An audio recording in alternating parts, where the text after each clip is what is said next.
Hello everyone, मैं रवि पांडे आप सारे साथियों का वार्म वेलकम करता हूं। प्यारे साथियों, क्या आपने कभी ऐसे सेंटेंस देखे हैं जिनमें in, at, on, above, under, above ये सारे वर्ड्स दिए होते हैं? आखिर ये वर्ड्स होते क्या है?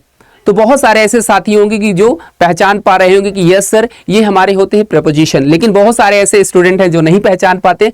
तो हम आज इस सेशन को लाए हुए हैं। बहुत ही प्यारा चैप्टर है, बहुत ही शानदार चैप्टर है, क्योंकि जब हमारे एग्जाम में क्वेश्चंस आते हैं फिलर के रूप में या फ्रेजल प्रपोजिशन के रूप में, तो अक्सर हम ऐसे क्वेश्चंस को मिस कर देते हैं ना, नहीं कर पाते हैं। तो ये हम आज को समझाने वाले हैं। हर एक पॉइंट्स को आप लोग अच्छे समझेंगे तो हर एक बात आपको बेहतर तरीके से समझ में आ जाएगी। तो चलिए कंटिन्यू करते हैं, इस सेशन को हम लोग कंटिन्यू करते हैं। जैसा सभी को पता है कि प्रीपोजिशन जो होता है, आखिर इसका यूज क्या होता है। फर्स्ट ऑफ ऑल, किसी भी सेंटेंस में जब ये आता है तो हम उसे कैसे फाइंड आउट करें कि यहां पर इन कैसे आए, यहां पर ऑन कैसे आए, यहां पर एट कैसे आए, यहां पर सिंस कैसे आए, यहां पर फॉर कैसे आए, है ना, ये सारी बातों को। तो प्यारे साथियों, जैसे यहां पर आपके सामने बहुत सारे प्रीपोजिशन लिखे हुए दिख रहे होंगे, है ना। ये जैसे एक महिला है, ठीक है, गर्ल्स, और ये बहुत सारे प्रपोजिशन को देख करके हैरान हो गई कि अरे इतने सारे प्रपोजिशन होते हैं। अभी तो ये कुछ नहीं है, बहुत सारे प्रपोजिशन आपको देखने को मिलेंगे। यहाँ पर कुछ ही हमने यहाँ पर आपके सामने रिप्रेजेंट किया है, लेकिन और सारे प्रपोजिशन आपको भी मिलेंगे, बहुत सारे प्रपोजिशन होते हैं। तो चलिए सबसे पहले हम लोग डिस्कस कर लेते हैं। यहाँ पर देखो, ये इतने सारे प्रपोजिशन है, कैसे यूज हो रहे हैं। ये महिला देखकर के इतना ज्यादा डर गई, और ये तो बहुत सारे प्रपोजिशन होते हैं, कहाँ पर हम ऐसे इनका यूज होगा, कहाँ अंडर, कहाँ नेक्स्ट टू, कहाँ बिटवीन, कहाँ अमंग, कहाँ इन फ्रंट ऑफ, है ना। ये बहुत सारे ऐसे प्रपोजिशन इसको दिखे तो ये बिल्कुल शॉक्ड रह गई। अब यही ऐसी प्रॉब्लम आपके साथ भी होती होगी, बिल्कुल, है ना। तो चलिए कंटिन्यू करते हैं। सबसे पहले हम लोग डिस्कस करते हैं कि आखिर प्रीपोजिशन है क्या। सबसे पहले हम ये जानते हैं, फर्स्ट ऑफ ऑल इसके डिफिनेशन के बारे में हम जानते हैं। Preposition is a word that comes before a noun and a pronoun to show the relation among other word in the sentence. मतलब क्या कह रहा है कि वे शब्द या शब्दों के समूह जो किसी नाउन या प्रोनाउन के साथ प्रयुक्त होकर के उनका संबंध बताएं, उसे हम क्या कहते हैं? प्रीपोजिशन कहते हैं। मतलब प्रीपोजिशन जो होता है, ये किसी भी सेंटेंस में जब यूज होता है तो ये उसके मतलब सब्जेक्ट और ऑब्जेक्ट के बीच में रिलेशन रिप्रेजेंट करता है। जैसे मैं यहां पर लिखूं, जैसे फॉर एग्जांपल के रूप में मैं इसको दो पार्ट में डिवाइड करता हूं। देखो, प्रीपोजिशन जो वर्ड बना हुआ है, ये प्री प्लस पोजीशन से बना हुआ। किससे बना हुआ है? प्री प्लस पोजीशन से। किससे बना हुआ है? Pre plus position. किससे बना हुआ है? Pre plus position. अगर मैं आपसे कहूं कि ये प्री क्या है, प्री का मतलब क्या होता है? प्री का मतलब हिंदी में इसे बोलते हैं पहले, जिसे बिफोर कहते हैं। अब पोजीशन का मतलब क्या होता है? आप बोलेंगे स्थिति। मतलब ये सेंस ये बोल रहा है कि संज्ञा सर्वनाम, ठीक है, नाउन या प्रोनाउन। फॉर एग्जाम्पल, जैसे नाउन या प्रोनाउन, नाउन प्रोनाउन का रोल क्या होता है किसी भी सेंटेंस में? सब्जेक्ट या ऑब्जेक्ट को रिप्रेजेंट करना, यही तो होता है ना। आखिर नाउन जब आप पढ़ेंगे तो नाउन का जो रोल होता है किसी भी सेंटेंस में सब्जेक्ट के रूप में आता है या ऑब्जेक्ट के रूप में आता है, यही काम प्रोनाउन भी करता है ना। तो ये हमारा जो प्रीपोजिशन होता है, ये किसी भी सेंटेंस में जो सब्जेक्ट होता है और ऑब्जेक्ट होता है उनके बीच का रिलेशन बताता है, और उनकी पोजीशन को भी, उनकी स्थिति को भी बताने का काम करता है। यही हमारा होता है प्रीपोजिशन। जैसे फॉर एग्जाम्पल, जैसे यहां पर एग्जाम्पल आपके सामने दिया है, the rat is in the corner. अगर मैं आपसे पूछूं कि चूहा कहां है? कॉर्नर पर है। कहां पर है? कॉर्नर पर है। मेरी किताब कहां है? मेज पर है ना। मेरी किताब कहां पर है? मेज पर है। मेरा फोन कहां पर है? मेरे हाथ में है ना, मेरे हाथ में है, ठीक है। हाँ, अब यहां पर ये सबसे इंपॉर्टेंट पॉइंट आपको ये समझना है कि जैसे यहां पर मैंने एक एग्जांपल लिया, रैट क्या है? आप बोलेंगे सर ये हमारा नाउन है। क्या है? ये हमारा नाउन है। और कॉर्नर क्या है? ये हमारा ऑब्जेक्ट है। तो नाउन और ऑब्जेक्ट, नाउन का मतलब सब्जेक्ट, नाउन का मतलब क्या हुआ? सब्जेक्ट ही तो हुआ। अब नाउन हो या सब्जेक्ट हो, इन दोनों के बीच में रिलेशन का जो काम कर रहा है वो क्या कर रहा है मेरे साथियों? इन कर रहा है। कौन कर रहा है? इन कर रहा है। ये जो इन है यही हमारा प्रपोजिशन है। और एक सबसे ज्यादा इंपॉर्टेंट पॉइंट क्या होता है कि जो भी हमारे प्रपोजिशन होते हैं, ये नोट डाउन कर लेना। प्रपोजिशन जो हमारा होता है इसका जो यूज होता है, preposition is always used before object.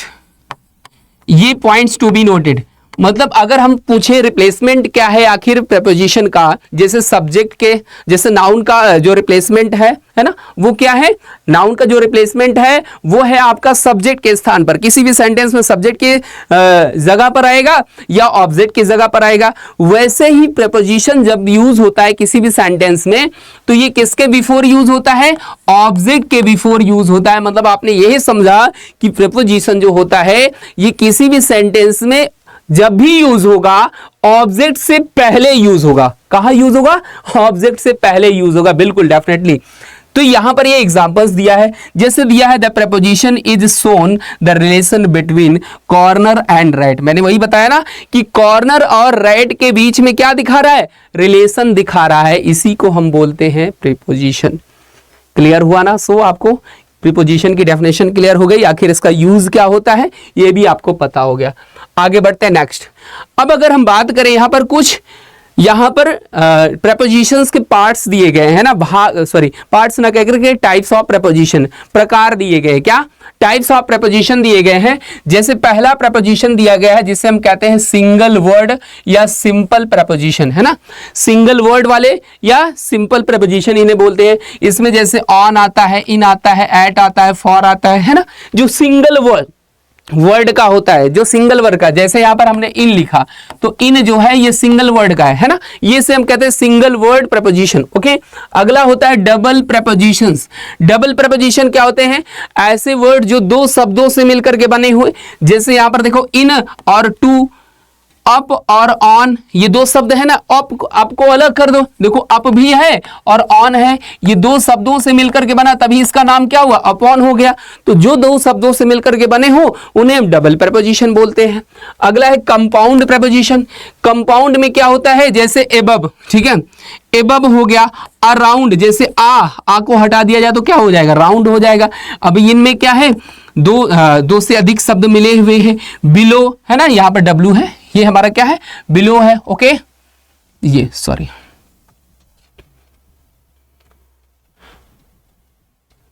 एक मिनट, हाँ ये बिलो हो गया, ठीक है। अगला है हमारा है फ्रेज प्रपोजिशन। फ्रेज प्रपोजिशन क्या होते हैं? ये एक किसी भी सेंटेंस में फ्रेज की तरह ट्रीट होते हैं। जैसे मैं आपको जब पढ़ाया हूंगा फ्रेज होता क्या है, फर्स्ट ऑफ ऑल थोड़ा सा आप लोग जान लीजिए। फ्रेज क्या होता है? जिसे हम हिंदी में कहते हैं वाक्यांश। क्या कहते हैं? वाक्यांश कहते हैं। Phrase is a group of words that used, ठीक है, विदाउट सब्जेक्ट एंड प्रेडिकेट। मतलब ये क्या होता है? ये एक क्या होता है? फ्रेज होता है, एक वाक्यांश होता है जिसका ना तो कोई सब्जेक्ट होता है ना, कोई सब्जेक्ट नहीं होता है। जैसे मैंने लिखा इन द कॉर्नर, मैंने लिखा क्या? In the corner. तो इन द कॉर्नर यहां पर ये है, इसे ही हम बोलते हैं फ्रेज। अब इसमें देखो इन लगा हुआ है कि नहीं, बोलो। यहां पर इन लगा हुआ है ना, इन ने ही बता दिया कि ये प्रपोजिशन है, इसीलिए इसको हम बोलते हैं फ्रेजल प्रपोजिशन। क्या बोलते हैं? फ्रेजल प्रपोजिशन, है ना। फ्रेजल वर्ब भी होती है, देखो फ्रेजल वर्ब भी होती है और फ्रेजल प्रपोजिशन भी होता है। दोनों में बहुत बड़ा अंतर है। हम जब आपको वर्ब वाला चैप्टर पढ़ाएंगे तो उसमें बताएंगे कि ये हमारी फ्रेजल वर्ब है, लेकिन यहां पर फ्रेजल प्रपोजिशंस है। तो जिनमें इन आ जाए, एट आ जाए, ऑन आ जाए और ये ऐसे फ्रेज के रूप में रिप्रेजेंट हो, इसे हम कहते हैं फ्रेजल प्रपोजिशन। क्लियर हो गया? तो ये हमारे कितने होते हैं? There are 4 types of preposition. Preposition हमारे 4 प्रकार के होते हैं। इतनी बात क्लियर हो गई ना? डन। आगे बढ़ते हैं, नेक्स्ट आगे बढ़ा जाए। चलो नेक्स्ट है, अब यहां पर कुछ एग्जांपल्स आपके सामने यहां पर दिए गए हैं। जैसे Goldie is under the table. Goldie कहां है? टेबल के नीचे है। देख रहे हो? एग्जांपल्स के रूप में यहां पर देखो, ये टेबल है, बोलो ये क्या है? टेबल है कि नहीं? बोलो टेबल है। अब इसके नीचे बैठ करके अपनी पढ़ाई कर रही है ना।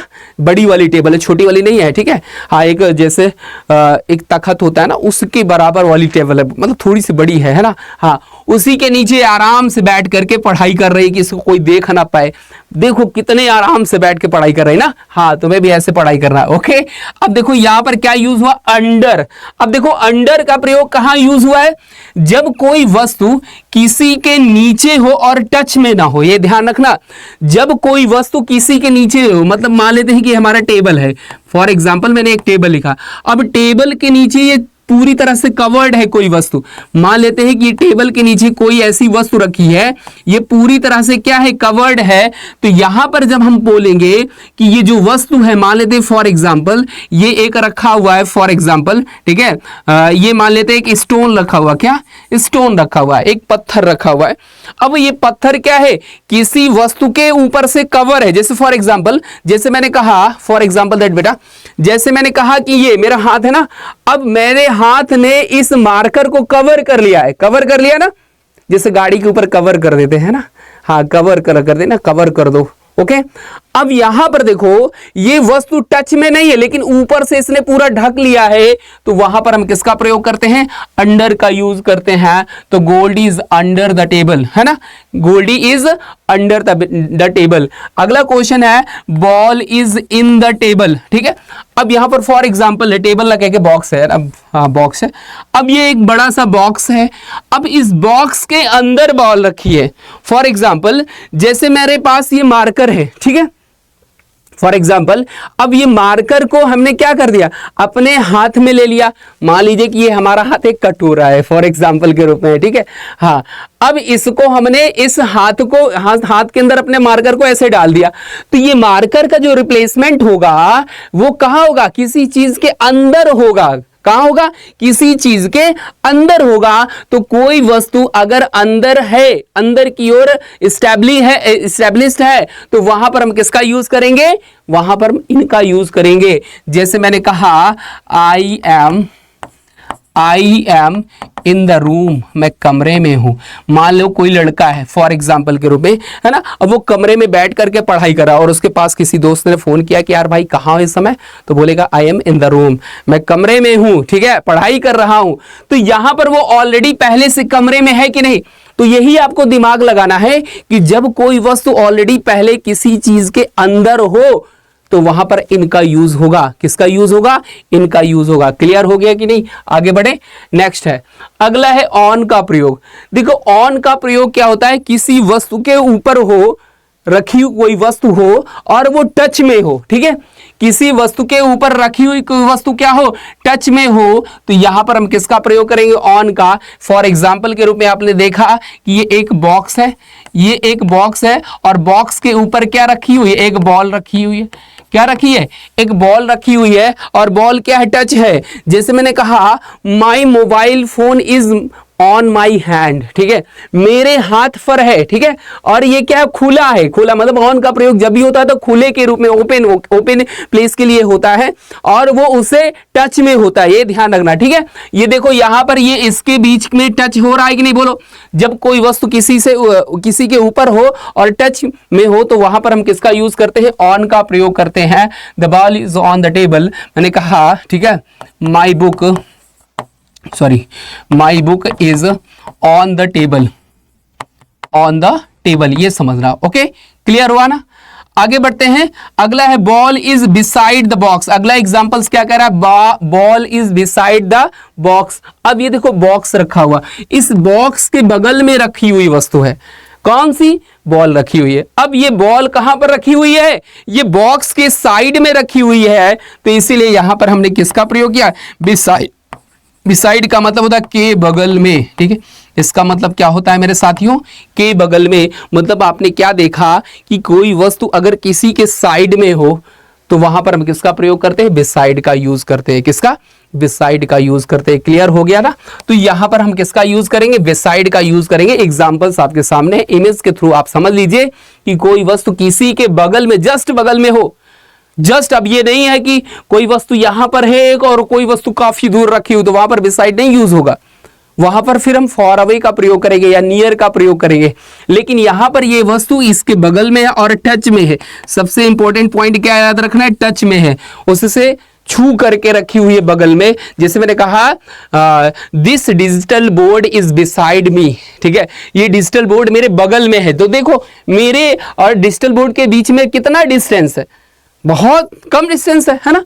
तो यहां पर हम किसका यूज करेंगे, बिसाइड का यूज करेंगे। अगला है, नेक्स्ट है, अगला है इन फ्रंट ऑफ, ठीक है, इन फ्रंट ऑफ, ठीक है, इन फ्रंट ऑफ का यूज कहां होता है, जब कोई वस्तु किसी के जस्ट सामने हो, जब कोई वस्तु किसी के जस्ट सामने हो। जैसे मैंने कहा the camera is in front of me, ये जो कैमरा लगा हुआ है, आप लोगों को ये जो गोला वाला चेहरा दिख रहा है ना, बड़े क्यूट से दिख रहे हो, बड़े शानदार दिख रहे हो, ये आप मतलब आप लोग जो दिख रहे हो ना मुझे, आप मेरे सामने हैं, ठीक है, आप मेरे सामने हैं। भले ये कैमरा है लेकिन ये आप दिख रहे हैं हमें, ठीक है, ये भले ये कैमरा है लेकिन इस कैमरे में आप हमें दिख रहे हैं। ओके, हाँ, अब कहो गुरुजी कैसे देख लेते हैं, अरे हम देख लेते हैं, ठीक है, हम बहुत अंतर्यामी हैं, ठीक है, बहुत अंतर्यामी, बहुत कुछ देख लेते हैं। चलो, इन फ्रंट ऑफ का मतलब होता है के सामने, इसे हिंदी में कहते हैं के सामने। तो कोई वस्तु जब किसी के सामने रखी हो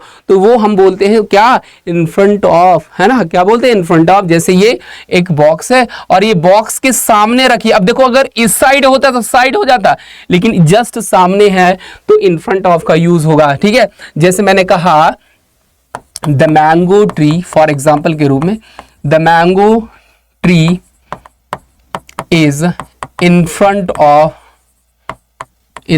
ऑफ माई, ठीक है, डोर, मेरे दरवाजे के जस्ट सामने आम का एक वृक्ष है। क्या है, घर के जस्ट सामने क्या है, एक आम का वृक्ष है। तो यहां पर जो आपने इन फ्रंट ऑफ का यूज किया है यही तो हमारा प्रीपोजिशन है। अगला है ball is behind the box.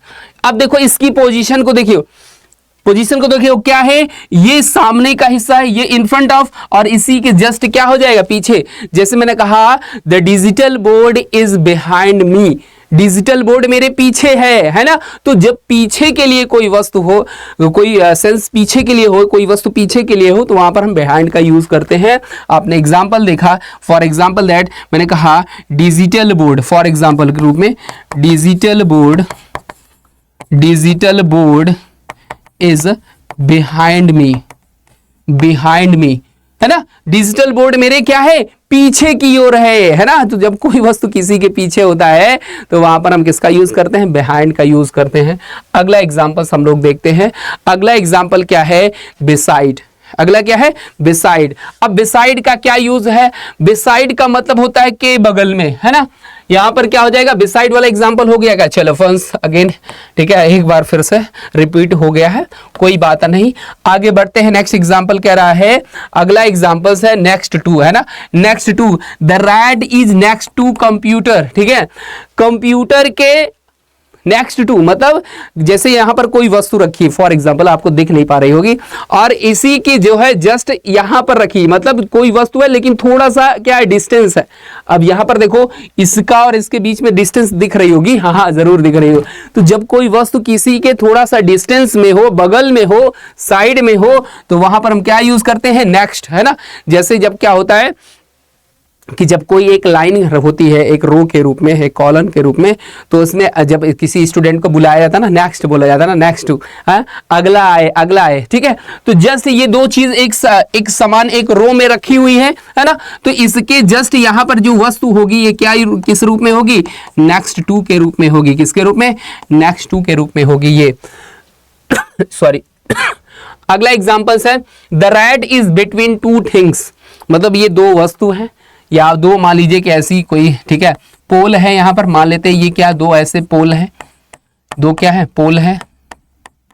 अब इस पोल के क्या है, बगल में कोई दो वस्तु है, और इस दो वस्तु के बीच में क्या है, एक रैट है ना, एक क्या है, एक चूहा है, क्या है, एक चूहा है या चूहा है। अब इन दोनों के लिए हमने किसका यूज किया, बिटवीन। बिटवीन का मतलब होता है के बीच में, क्या होता है मेरे साथियों, के बीच में। तो बिटवीन का प्रयोग किसके रूप में रिप्रेजेंट होता है, किसी वस्तु के बीच में। मान लीजिए जैसे फॉर एग्जाम्पल के रूप में, जैसे ये हमारे पास मोबाइल फोन है और मोबाइल फोन के बीच में यहाँ पर कोई वस्तु और रखी हुई है, और ये बीच में क्या रखा हुआ, मार्कर। तो हम ये बोलेंगे the marker is between mobile phone and other things, है ना, मतलब कोई वस्तु है और मेरी कोई वस्तु है और उसी वस्तु के बीच में क्या है, एक मार्कर रखा हुआ, कोई दो वस्तु है, कोई दो वस्तुओं के बीच में अगर कोई वस्तु आ जाती है तो वहां पर हम किसका यूज करते हैं, बिटवीन का। यहां पर सबसे एक इंपॉर्टेंट रहता है बीच के लिए एक वर्ड अमंग का, याद रखना बेटा जी, अमंग का प्रयोग।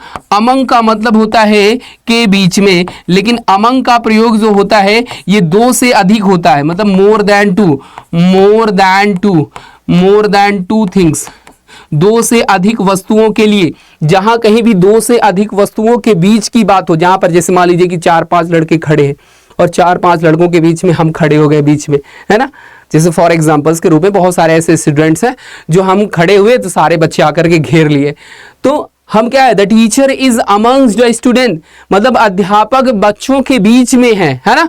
अब देखो मोर देन टू, अब दो से अधिक जहां पर होगा डेफिनेटली वहां पर हम किसका यूज करेंगे, अमंग का प्रयोग करेंगे।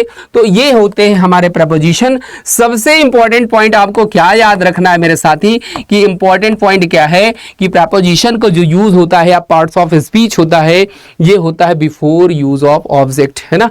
किसी भी सेंटेंस में ऑब्जेक्ट से पहले यूज होता है, ऑब्जेक्ट से पहले यूज होता है, ये आपको हमेशा याद रखना है। अगर इसके रिप्लेसमेंट की बात करें तो जो इसका स्थान होता है वो होता है क्या, बिफोर ऑफ ऑब्जेक्ट, ऑब्जेक्ट के पहले। क्लियर है ना। तो इतनी बातें अगर आपको क्लियर हो गई हैं तो फिर हम आगे कुछ क्वेश्चंस को भी देख लेते हैं। कुछ क्वेश्चंस आपके सामने हैं। There are 2 students the class, क्या होगा, नेक्स्ट होगा, इन होगा, ऑन होगा, फ्रंट होगा।